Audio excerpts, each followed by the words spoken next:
Good morning.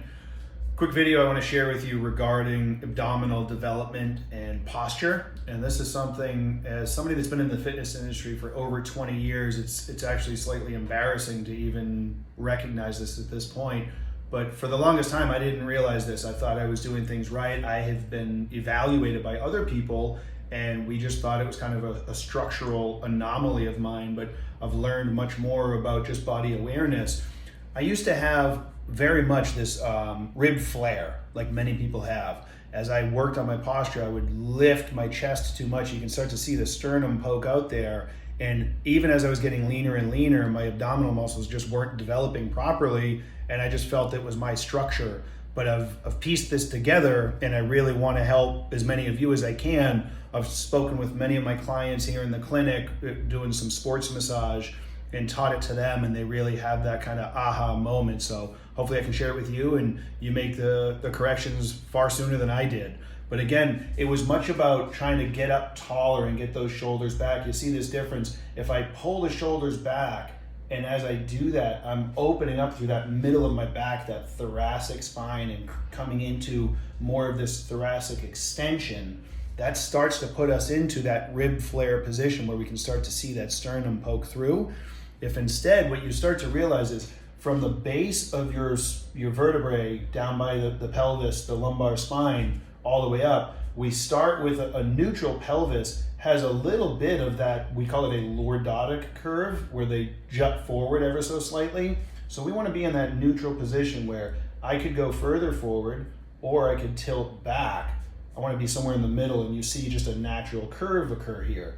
Then that thoracic spine stays in that degree of what we call a kyphotic curve. It slightly rounds forward, and that allows the ribs to create this dome effect, which allows us to breathe properly, diaphragmatic breathing. The diaphragm can drop down into the abdomen, allowing for the space for the lungs to fill up.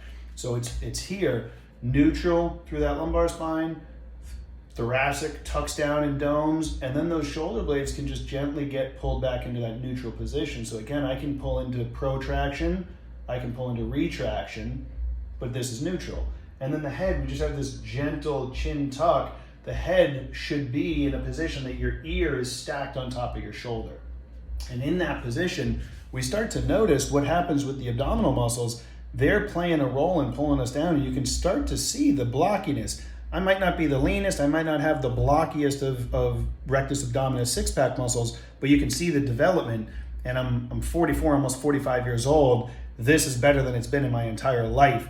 And I just want each of you to pick this up, because what it'll also do, arguably more importantly, even though vanity plays such a big role in this fitness industry, it's going to help cut down on any of those aches and pains and grabbing spasms in the middle of your back, between your shoulder blade and your spine, in your rhomboids, your mid-trap area. Because if we're lifted way up here trying to get this better posture, we then create this pressure in the back where the ribs in the back collapse down and pinch on those intercostal muscles. If these are your ribs, in between each rib is the intercostal muscles. They then get crushed down almost, and we're not breathing into there. So that becomes quite problematic, quite painful. And as the ribs come back like that, your scapula, the shoulder blade, can no longer rest comfortably on it. If we have that slight doming effect, then the scapula can rest on it and glide and slide the way that it should. But if we lift up too much, we overcorrect that. Now we start to get a little bit of that scapular winging.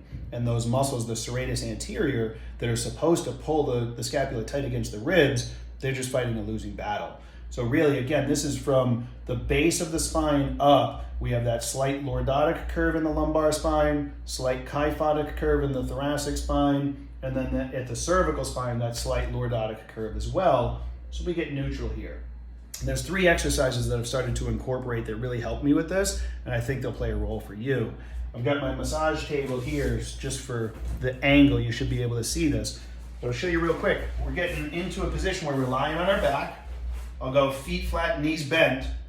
My set position is to get the spine into that position. So there's a little bit of a gap between my lower back and the table.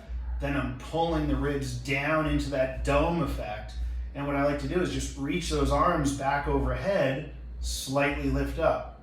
And for those of you that need it to add a little bit of challenge to this, you can hold on to a small medicine ball or some sort of weight behind you. But most of you will find just being in this position, chin tuck, raise those arms, shoulders are elevated slightly, and head is up, instantly we start to turn those muscles on and we start to get that bracing. Then from there, what I like to do is go into our plank. And if you have that degree of an imbalance that I've described already, you have the rib flare, you have yet to do a plank properly.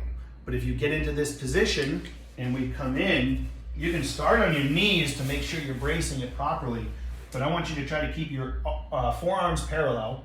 And the key with this is going to be really trying to lock the arms in and pull the elbows down towards the hips, create that dome effect through the ribs. And then I'll slide forward just so I can get my knees on the table here, or my feet rather. Chin is tucked, we have that neutral spine, pull and lock in, and then the knees come up. And you see pretty quick, we start to get a little bit of a shake go on when those muscles are properly activated. We aren't just hanging out in this position with the hips up and the back arching and the ribs flaring. We lock into place and we hold it. And then the last one might be a little more of a challenge to show you in this position, but I'll do it real quick just to give you an idea. I'm gonna move the table down. And what I like to do is just get into a position where my arms are extended out in front of me to some degree.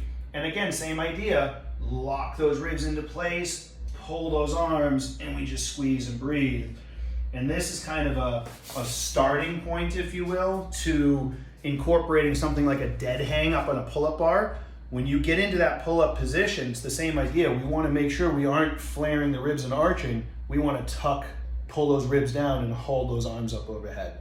All right, so I will say this, apologize for the lighting. If you watch any of my podcasts, you know I've really done a lot of work on cutting out as much artificial light as I can. So I go with the red light, changes the vibe a little bit. But I hope you could see what I did here. If you want any more specific detail, don't hesitate to reach out, comment, DM me.